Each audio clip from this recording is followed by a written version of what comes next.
10절까지. 10절 하면 10절 하거든요. 10절 이상 잘 안 넘어가요.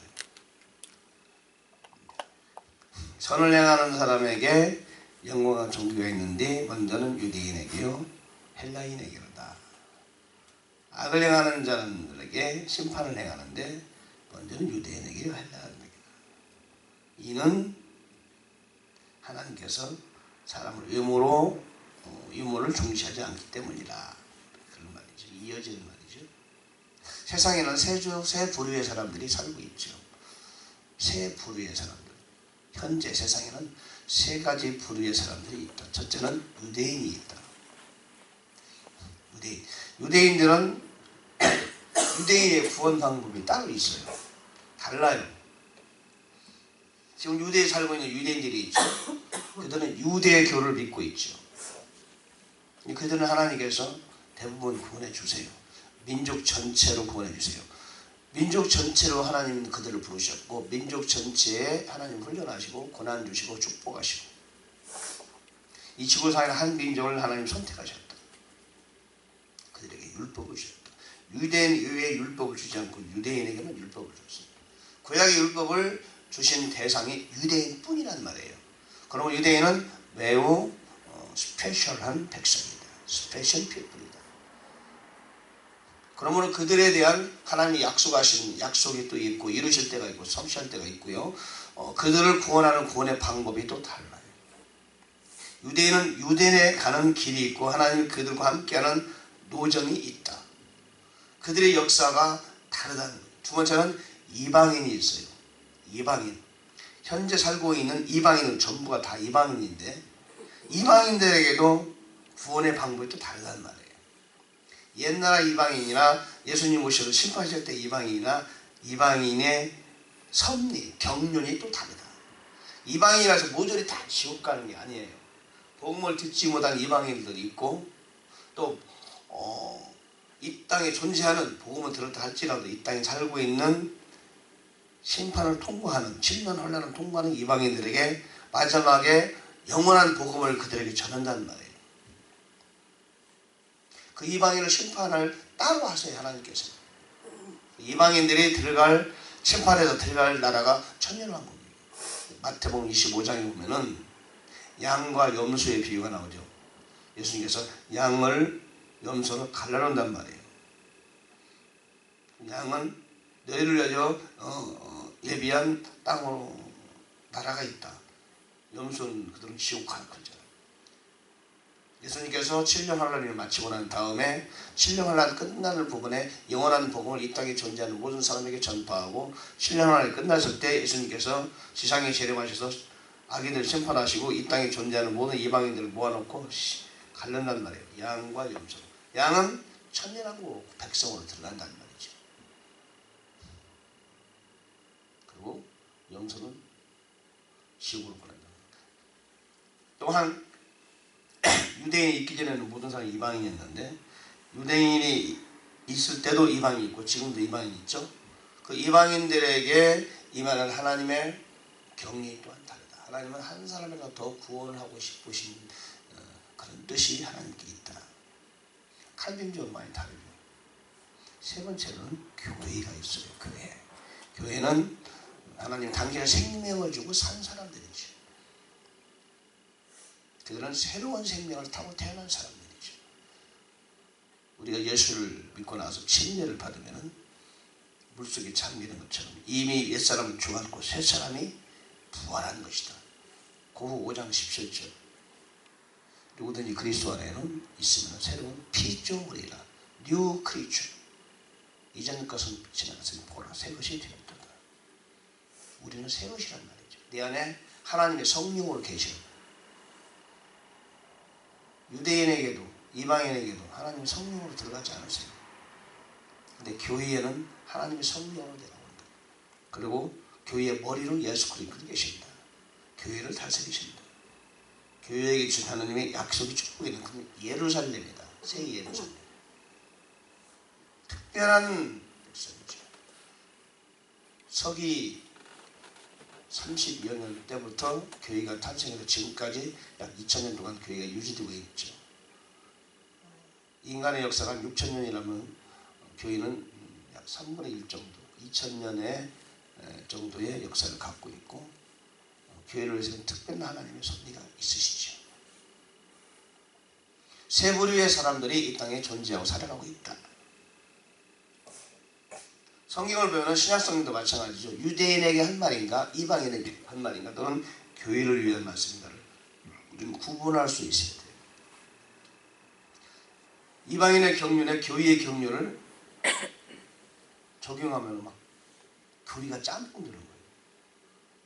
거기서 이단들이 발생하는 거죠. 이단들이 발생.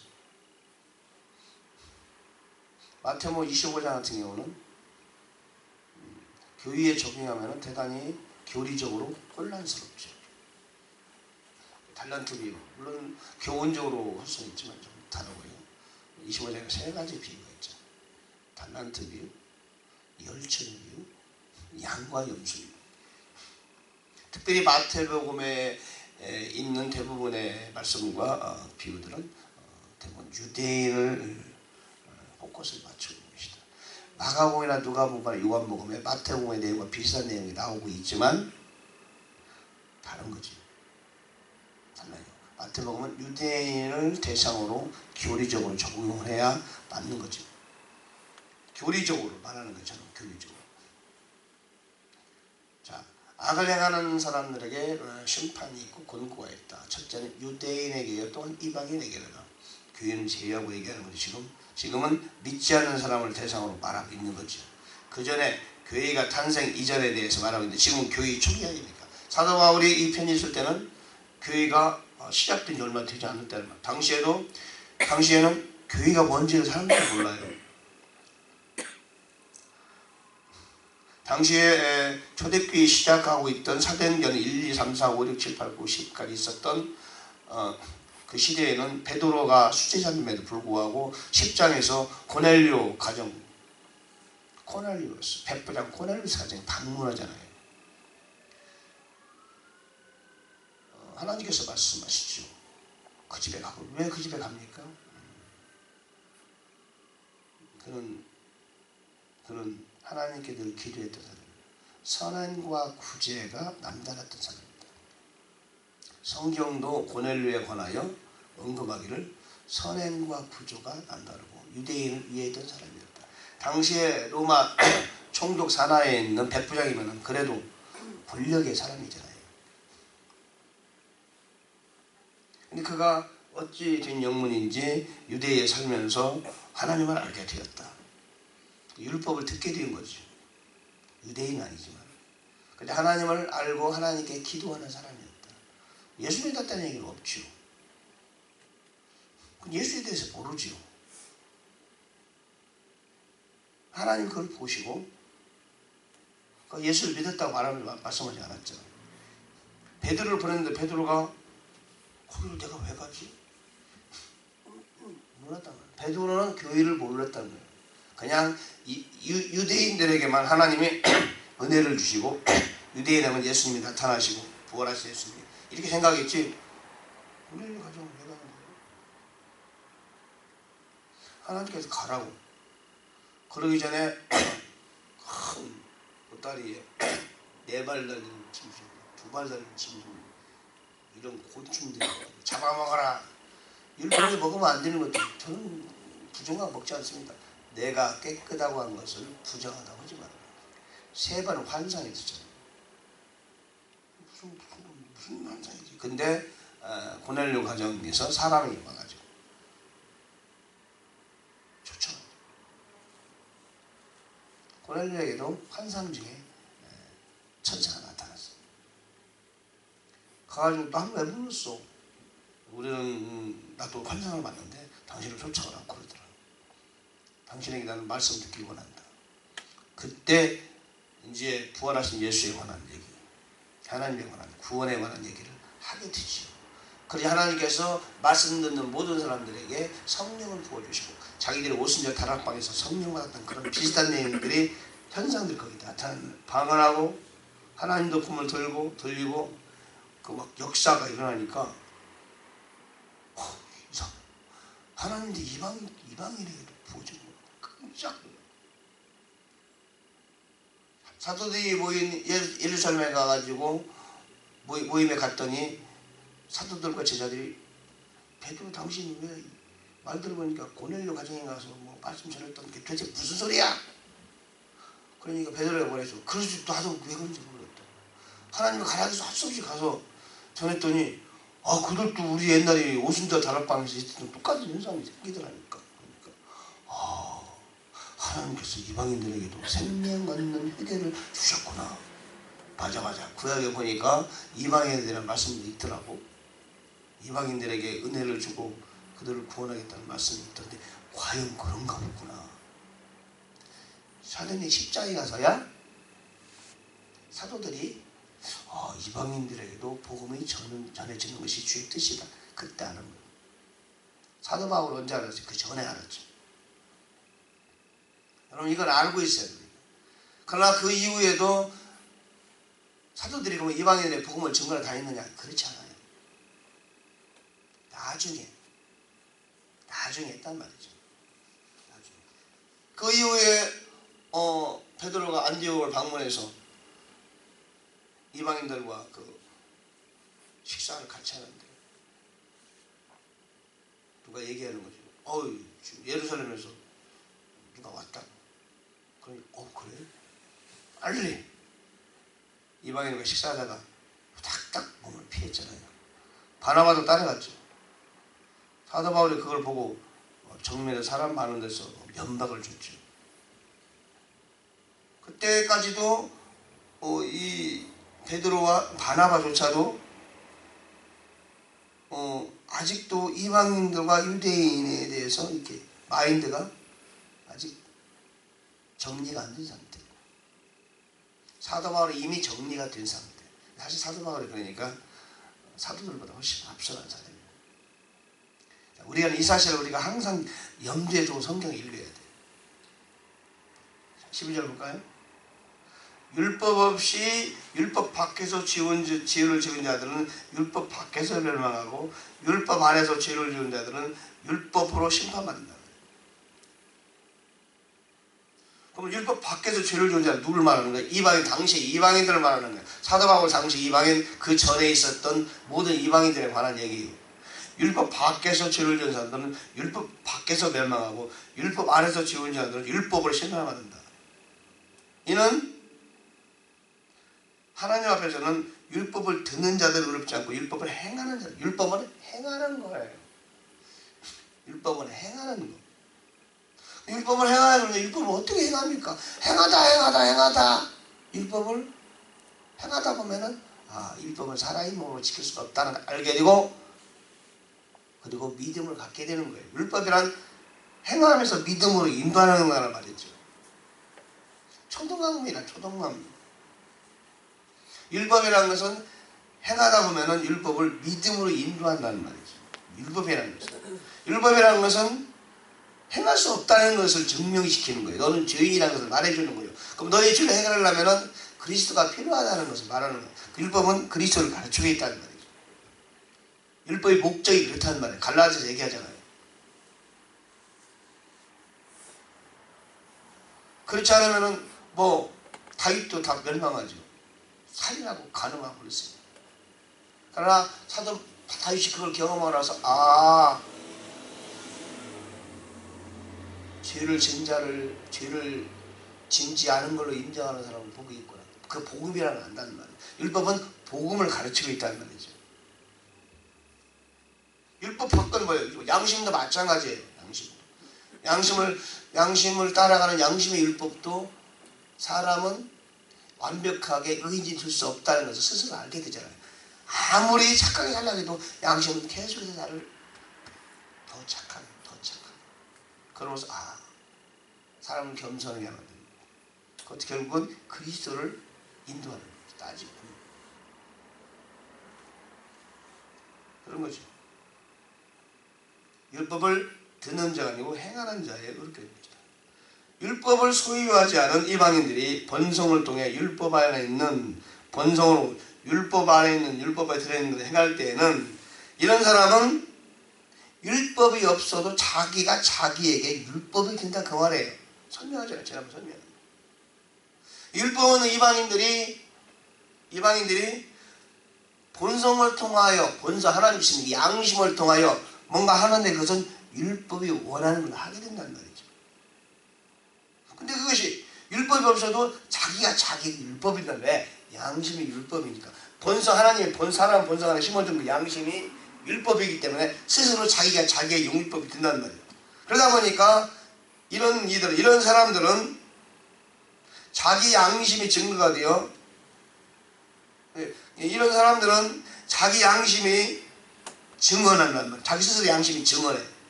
자기에게 증언해. 그리고 자기 생각들이 서로 고소하고 변명한다는 말이에요. 양심이 내 안에서 증거, 양심 율법이니까. 기록되지 않은 율법이니까. 그러니까 그 양심이 나를 고소해요. 나에게 변명하는 거예요. 양심이. 너 왜 잘못했어? 나는 이래서 잘못했어. 너 죄진 거야. 그래도 나는 내가 그래도 헬라고 애를 썼는데. 너 그거 죄진 거 맞지? 맞아, 죄진 거야. 그런단 말이야. 이 율법이, 양심의 율법이 한단 말이야, 나한테. 구약 사람들은 율법에 죄라고 명백히 되어 있기 때문에. 그러니까 양심의 율법을 문서화한 것이 구약이래. 유대인 율법이에요. 마음속에 고발한 건 변명하며 마음에 새긴 율법의 행위를 나타낸다는 말이죠. 이해할 수 있겠어요? 성경이 분명히 얘기하죠. 그러므로 이방인들이 어떻게 구원하느냐, 그걸 요즘에 자꾸 얘기하는 사람들은 성경을 읽지 않은 사람들이에요. 로마서 1, 2, 3장을 잘 1, 2장을 읽어보면 이방인들이 하나님 이방인들이 이렇게 구원하고 심판하는 거 이렇게 알 수 있는데 이방인들은 어떻게 구원을 받느냐 그걸 가지고 그렇게 어려워하고 그걸 막 성경이 나오잖아요. 나와 안 나와? 성경을 자세히 안 읽으니까 영안이 열리지 않으니까 성경 읽으면 무슨 말이야. 성경이 참 꼬이게 보인다는 거야. 여러분 악한 얘기 들은 사람은 성경을 못 읽어. 읽어도 안 읽어져. 여러분 성경이 안 읽어지면 이해가 안 되면 약간 수상한 거예요. 악한 얘기 여러 번 알아서 역사하는 거예요. 목사님처럼 성경이 안 읽어져. 읽어도요 무슨 뜻인지 모르겠어요. 그거 방해하는 거예요. 어떤 영이 방해하는 거예요. 성경 읽으면 척척척 이해가 돼야 돼요. 그만큼 하나님 영이 충만한 거예요. 이단들은 성경 해석을 못해요. 성경 나오지 않아요? 이게 있잖아요. 마음속에 양심이 자꾸 고소하고 변명한다면 스스로 안 해서. 왜? 양심은 본성이 하나님 넣어준 건데 그게 율법이라는 말이죠. 거기에서 행위했다는 심판한다는 말이에요. 완벽한 행위를 보여야 구원받느냐? No. 구약에도 완벽한 행위를 본 사람 있어요? 없어요? 없어요. 요셉도 거짓말했잖아요. 훔치는데 은자를 훔쳤다고 탁 자루색에 넣어놓고 왜 은자를 훔쳤느냐? 다니엘처럼 완벽한 사람이 없다. 누가 그러죠? 사드락 메삭 아벳느고가 금신상에 절하지 않고 풀무불에 들어갈 때 그때 다니엘은 어디 있었냐? 어디서 숨었었지? 아마 절했을 것 같은데요. 그때. 그렇잖아요, 안 그래요? 완벽한 사람이 아니고 살짝 절하고 숨어있든지 군중 속에서 있으면서 같이 이렇게 절하고 그랬더니 하나님 저는 절을 할 수 없이 했습니다. 완벽한 사람 없단 말이에요. 그 율법을 지켜서 율법을 행위를 요구하지만 행위를 완벽히 할 수 있는 사람은 세상에 아무것도 없다.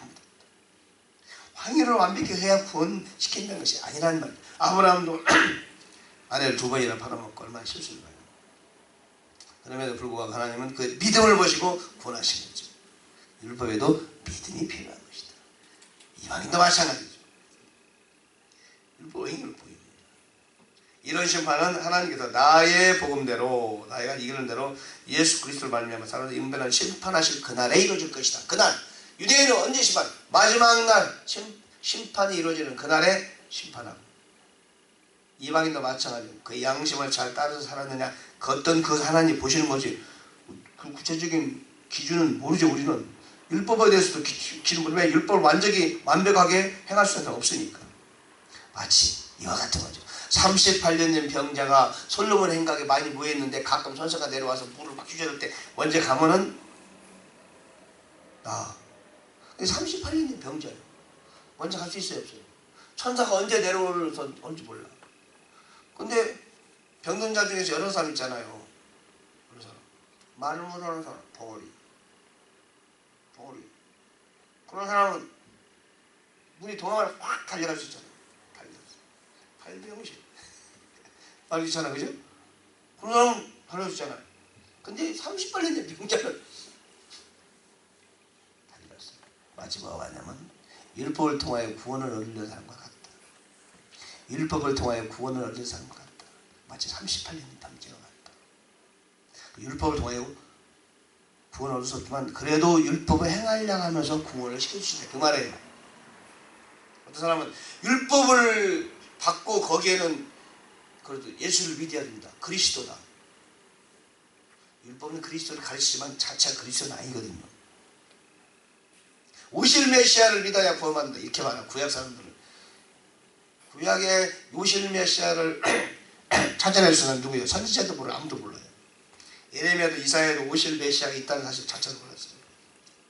쓰긴 했지만 어렴풋이만 생각. 자, 그날에 심판하지. 그날에 양심에 따랐느냐 율법을 지키려고 애를 썼느냐 심판하신다 그 말이에요. 하나님께서. 근데 네가 유대인이라 불리며 율법 안에 앉아 하나님을 자랑하며 율법에서 가르쳐마다 그분의 뜻을 알고 훨씬 뛰어난 것들을 입증하며 너는 스스로 눈먼 자들의 아내요 어두운 자의 빛이요 율법에 있는 지식의 틀과 진리의 틀을 갖춘 자로서 어리석은 자의 스승이요 교사라고 확신한다. 스스로 믿는다. 그러니까 율법을 받은 사람을 말하는 거예요. 그러니까 이방인에 비해서 율법을 받은 유대인들이 훨씬 뛰어난 건 사실이잖아요. 눈에 보이지 않는 율법보다는 눈에 보이는 율법이 훨씬 확실해요.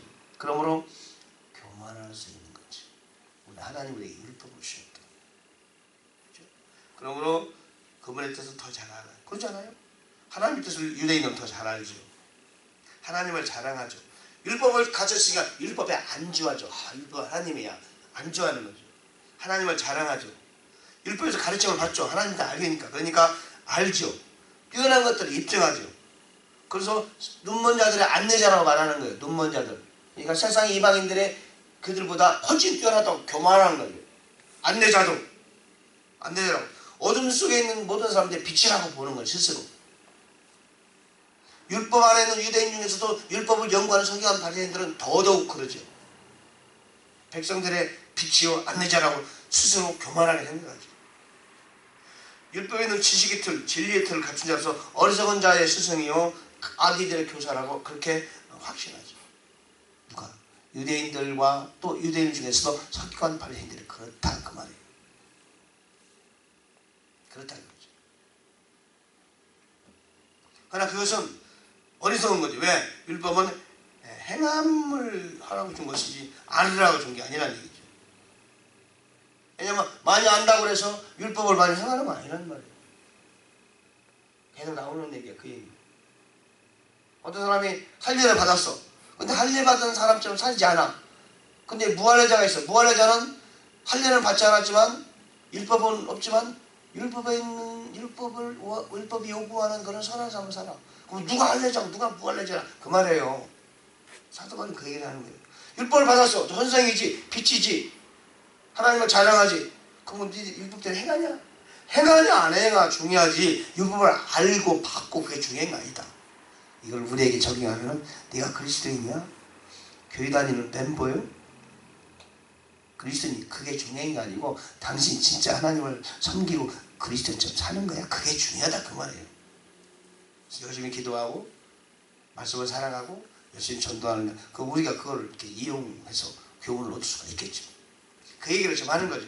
지금 당시에 유대인과 이방인에 관하여 말할 때 율법 없는 사람 무할례자가 율법을 원하는 선한 행위를 하고 할례자처럼 살면은 그게 진짜 할례자의 율법 받은 사람이 마찬가지지.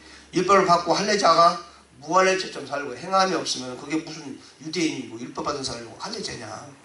그게 중요한 게 아니다. 이 얘기를 하는 거죠. 이걸 우리에게 적용하면 뭐예요?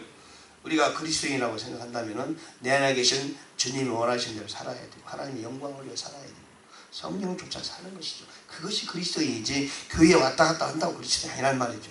교회 와서 그리스도인으로 살면서 밖에 나가서 세상 사람과 비슷하게 살면 그게 그리스도인이냐. 물론 예수를 영접하면 구원을 받지만 하나님 보시기에는 너는 내 자녀 같지 않다.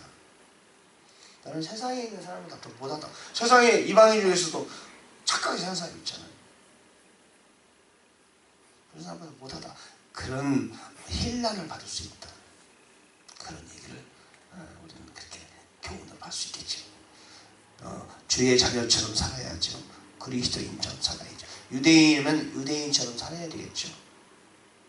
세상이 이방인이면 이방인들에게 주신 양심의 율법을 따라 착한 삶을 살아야 되겠죠. 우리는 복음이 전해지지 않는 우리 지난 역사 속에서 그야말로 훌륭하고 선한 사람, 의를 위해 살았던 그런 사람들을 본받을 필요는 있어요. 우리가 그들을 다 지옥 간다라고 생각하면 안 되는 거죠. 그래서 본받을 필요는 있는 거죠. 그리스도인은 그리스도인답게 행동하고 그렇게 살아야 되는 것이 중요한 것이다. 그 자체를 하나님은 귀하게 보시는 거죠. 기도하겠습니다. 하나님 감사합니다. 오늘 또 주님께서 이 새벽에 불러주시고 새벽 잠을 깨며 주의 전에 나와서 말씀을 경청합니다. 은혜 주심을 감사합니다. 평생토록 하나님께 마음과 정성과 우리 생명을 드리게 도와주시고 늘 말씀을 가까이 하며 기도하며 복음을 전할 수 있도록 우리 기회를 허락하여 주옵소서. 복음 전도자의 삶을 살도록 하나님 택한 백성을 보내주시고 우리를 사용하여 주옵소서. 내일 전도하는데 주님 전도 기도로 준비하게 도와주시고 귀한 하루가 되게 주옵소서. 오늘도 성령님과 동행하며 축복의 문이 활짝 열리며 사람을 의지하지 말고 사람을 기대하지 말고 오직 주님만을 바라보며 주님을 신뢰하는 우리들이 되게 도와주옵소서. 사람 손을 기대하다가는 부끄러움을 당할 수밖에 없사오나 주님을 바라보지 않으면 결코 부끄러움 당하지 않는다고 주님을 말씀하십니다. 주님을 의지하는 믿음으로 사는 저희들 되게 주옵소서. 새벽에 기도가 잘 될지어다. 기도가 성공할지어다. 감사합니다. 예수님 이름으로 기도합니다.